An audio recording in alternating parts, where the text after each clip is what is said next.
네, 유명한 사람의 글이나 평론을 소개하는 유평 시간입니다. 오늘 유명한 사람은요, FN투데이의 인세영 발행인이자 기자인데요. 인세영 기자는 부정선거라든가 5.18라든가 FN투데이에서 맹렬히 파헤치고 있는데요. 오늘 분석 칼럼도 좋습니다. 제목이 좌파 언론 카르텔 몰락은 순식간에 온다. 기분 좋습니다. 일단 그대로 읽어드립니다. 좌파 언론 카르텔이 대한민국 언론을 장악하고 있다는 점은 많은 사람들이 공감하고 있을 것이다. 그렇다면 편파적이고 악의적으로 미디어를 통해 대중을 선동하고 있는 좌파 언론 카르텔을 한순간에 정리하는 방법은 없을까? 최근 좌파 언론 카르텔에게는 달갑지 않은 소식이 많다. 차근차근 살펴보자. 1. 이진숙 방통위원장 후보 청문회 통과. 이진숙 방통위원장 후보가 28일 끝난 과방위의 청문회를 무사히 마치고 공식적인 업무를 시작할 예정이다. 필사적으로 이를 저지하던 좌파 카르텔은 멘붕에 빠진 모양새다. 법화 문제, 과거 발언 등 별 시덥지 않은 생트집을 잡고 있지만 결국 대통령의 임명으로 그의 방통위원장의 업무는 시작될 것이다.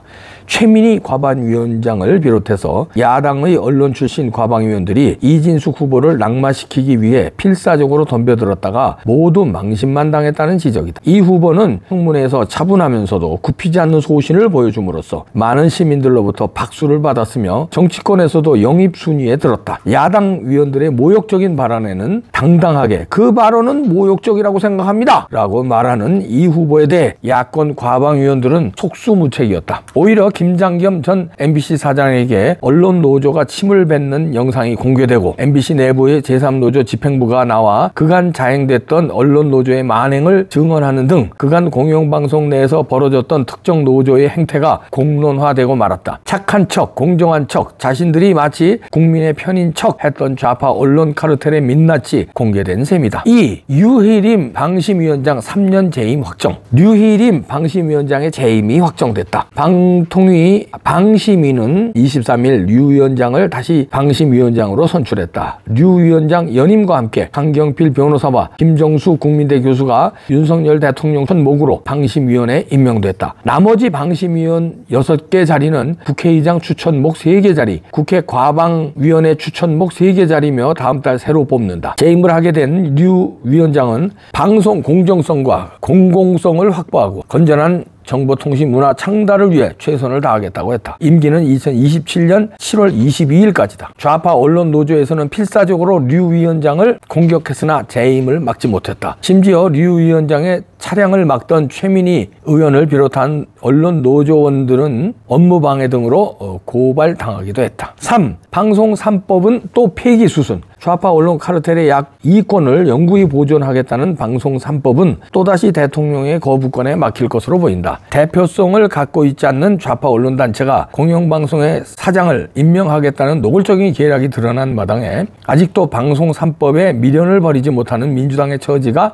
안타깝다. 그래도 명색이 제1야당인데 아직도 민노총에게 휘둘리고 장악당한 채 끌려다니는 모습이 애처롭다. 민주당 입장에서는 대통령과 각을 세울 줄 알고 내심 기대했던 국힘 한동훈 당대표가 방송 3법에 대해 기존 국힘 당론과 똑같은 입장을 견지하고 단호하게 처리하겠다고 밝힌 점은 뼈아프다. 어차피 MBC는 민영화된다. 편파적이고 불공정한 방송에 세금을 내고 싶은 국민은 많지 않기 때문이다. 보직도 없이 연봉 1억 원 이상을 가져가는 공영방송의 방만한 경영은 당연히 구조조정해야 한다. KBS 1만 남기고 모조리 민영화해야 한다는 분위기다. 따라서 MBC는 당연히 민영화를 해야 한다. 어차피 박문진 이사 다 바뀔 것이고 정수장학회 역시 전향적으로 결정을 해서 민영화로 갈 것이 확실시된다. 4. 임명동의제 퀘스천 마크.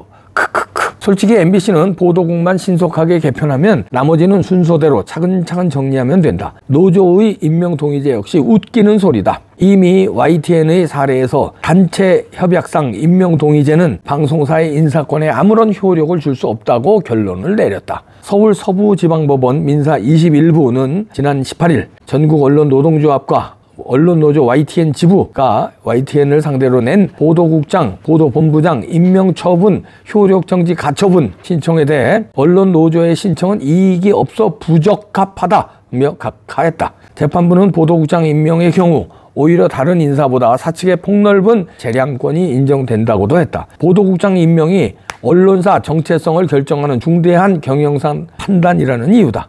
언론사가 편집, 보도 책임자 임명에 구성원 동의를 구해온 임명 동의제 취지와 정반대 판단으로 풀이된다. 임명 효력을 정지할 시급성도 인정되지 않는다고 했다. 즉 노조가 주장하는 임명 동의안의 효력은 법적으로 인정받을 수 없다는 얘기다. MBC의 사장이 보도국장을 임명할 때 노조의 동의를 받지 않아도 된다는 것을 재판부가 명확해진 것이다. 예전처럼 좌파 노조들이 조끼 입고 피켓 들고 입으로 험한 말 좀 내뱉는다고 막아지는 것이 아니다.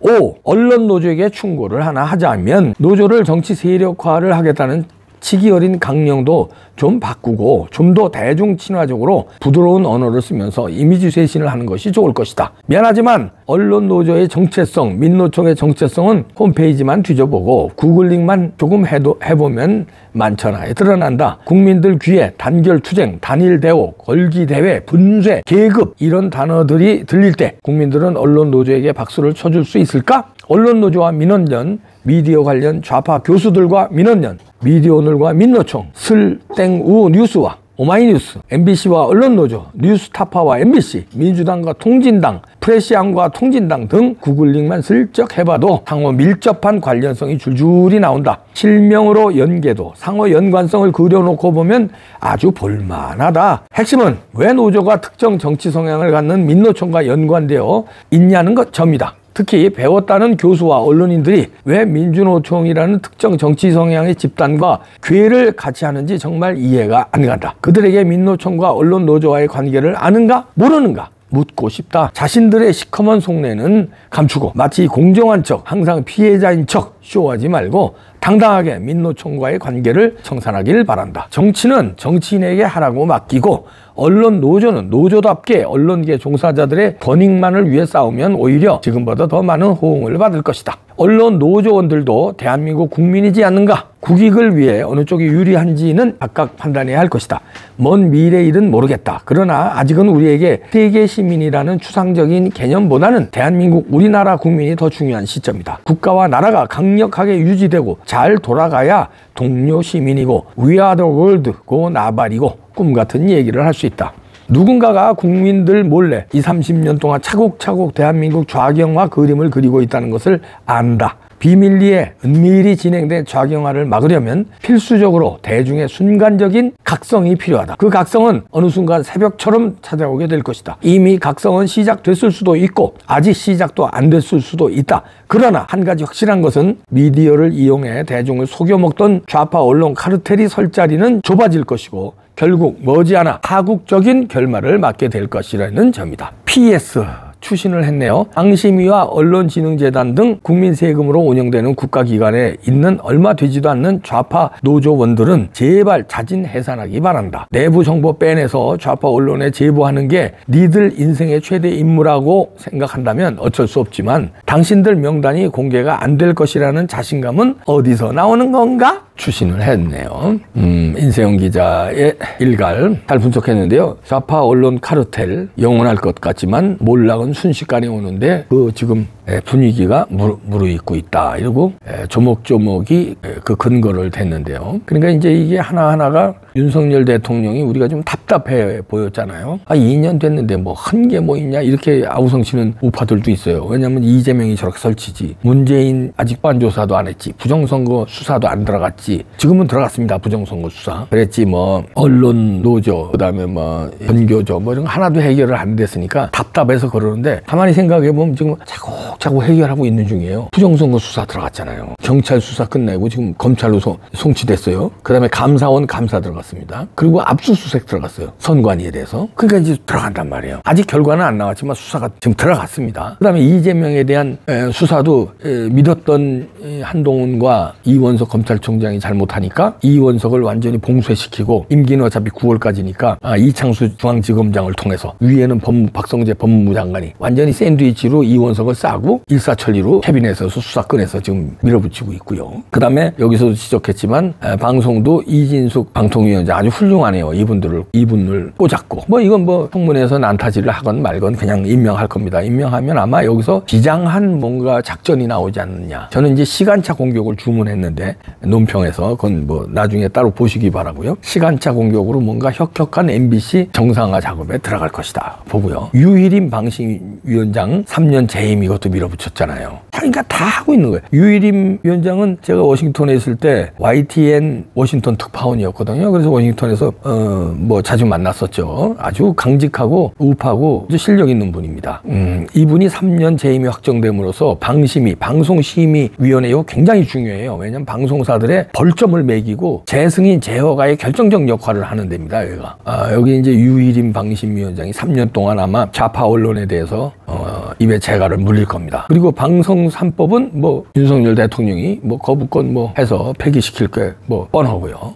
그리고 지금 새로 법원에서도 판결이 나왔잖아요. 임명동의제 이거 소용없다. 그러니까 다시 말해서 보도국장, 보도본부장 뭐 이런 거 하는데 노조의 허락을 맡을 필요 없다. 노조하고 동의를 맡을 필요 없다. 사장이 할 수 있다는 거죠. 자, 이렇게 되면 MBC 이거 KBS 조금 달라졌죠. 요즘 조금 달라진 거 눈에 보이시죠? 이제 더 달라져야 됩니다. YTN 달라졌잖아요. YTN 달라진 거 보이시죠? 이런 식으로 MBC 달라질 겁니다. 이번에 속전속결 작전으로. 이렇게 되면은 이제 언론 노조도 과거같이 이렇게 땡깡이라고 그럴까 무소불위의 힘을 못 부릴 것이다. 사장이 바뀌어서 사장이 보도국장, 보도본부장, 공정한 사람 꽂으면요. 이제 그 법으로도 그게 보호가 되기 때문에 이제 달라질 것이다 보는데요. 이렇게 윤석열 대통령이 늦지만 하나 이거 해결사 노릇을 하고 있어요. 해결이 되고 있습니다. 그러면 이제 우리 인세훈 기자가 희망 겸 분석한 대로 순식간에 좌파 언론의 몰락은 순식간에 온다. 모든 그 역사의 그 엄청난 분기점은 순식간에 왔어요. 베를린 장벽 무너진 것도 순식간에 오고, 그렇죠? 히틀러가 최후를 맞는 것도 순식간에 자살해버리고 최후를 맞아요. 그리고 우리나라의 이 영원할 것 같은 좌파 언론의 카르텔. 요즘은 좌파 언론 플러스 조중동도 뭐 우파가 아닌 것처럼 카르텔을 한 것 같아요. 근데 그들의 몰락, 조중동의 몰락보다는 그 영향력의 몰락이죠. 뭐 간판을 내린다는 게 아니라 영향력의 몰락은 이제 온다. 옛날에는 신문 기자가 말하자면 대장이었어요. 방송 기자는 기자들로 취급을 안 했어. 그러다 권력이 방송 기자로 넘어갑니다. 이제 TV 시대에 방송 기자들이 앵커로 막 뜨고 사회적 영향력이 있고 그러니까 방송 기자들이 떴어요. 그러다가 방송 기자가 영원할 것 같죠. 그리고 이제 뉴미디어로 세력 배분이 되니까 뉴미디어로 완전히 넘어간 건 아닙니다, 지금. 그러나 어느 정도 영향력을 뉴미디어도 가지고 있으니까 방송의 독재 시대는 끝났는데 여기에서 좌파 언론의 독재도 순식간에 무너진다. 순식간에 이제 골로 가, 이 자식들아. 까불지들 마라. 그동안 잘 즐겼지?